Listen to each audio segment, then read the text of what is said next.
শিক্ষা প্রতিষ্ঠানের ভূমিকা এই ক্ষেত্রে আসলে কি হতে পারে? কারণ এই সময়টা তো একটা লম্বা সময় একটা বাচ্চা কিন্তু পার করে তার শিক্ষা প্রতিষ্ঠানে।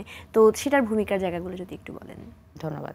আসলে শিক্ষা প্রতিষ্ঠানের ভূমিকা ব্যাপক। কারণ আমাদের অ্যাডোলেসেন্টরা বা আমরাও ছোটবেলায় একটা বড় সময় শিক্ষা প্রতিষ্ঠানে কাটিয়েছি।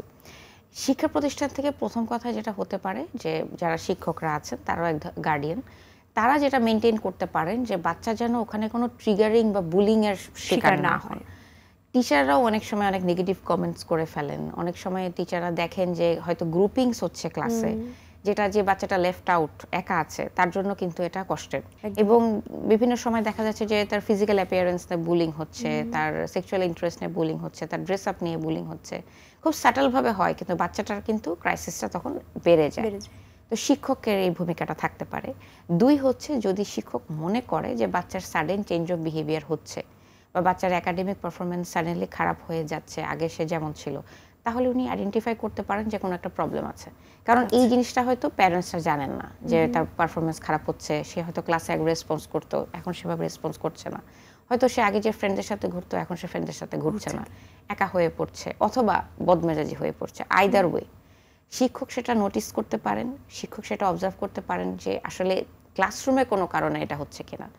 সেটা আইডেন্টিফাই করে উনি সেটা রেকটিফাই করার চেষ্টা করতে পারেন যদি ক্লাসরুমের ভিতরে হয়, অথবা প্যারেন্টসকে ইনফর্ম করতে পারেন যে আমার মনে হয় যে ওর এরকম কোনো প্রবলেম হচ্ছে কিনা। কিন্তু সর্বাবস্থায় বাচ্চার প্রতি এমপ্যাথি এবং বাচ্চার স্ট্রেংথকে ফোকাস করে, কখনো হার্শ ক্রিটিসিজম করে না, কোনো হার্শ পানিশমেন্টের মধ্যে গিয়ে না, সবার সামনে তাকে ডিসরেসপেক্ট করে না, তাকে ফিজিক্যাল পানিশমেন্টের মধ্যে গিয়ে না, যাতে তার সেলফ এস্টিম আরও কমে যায়, এমন কিছু না করে।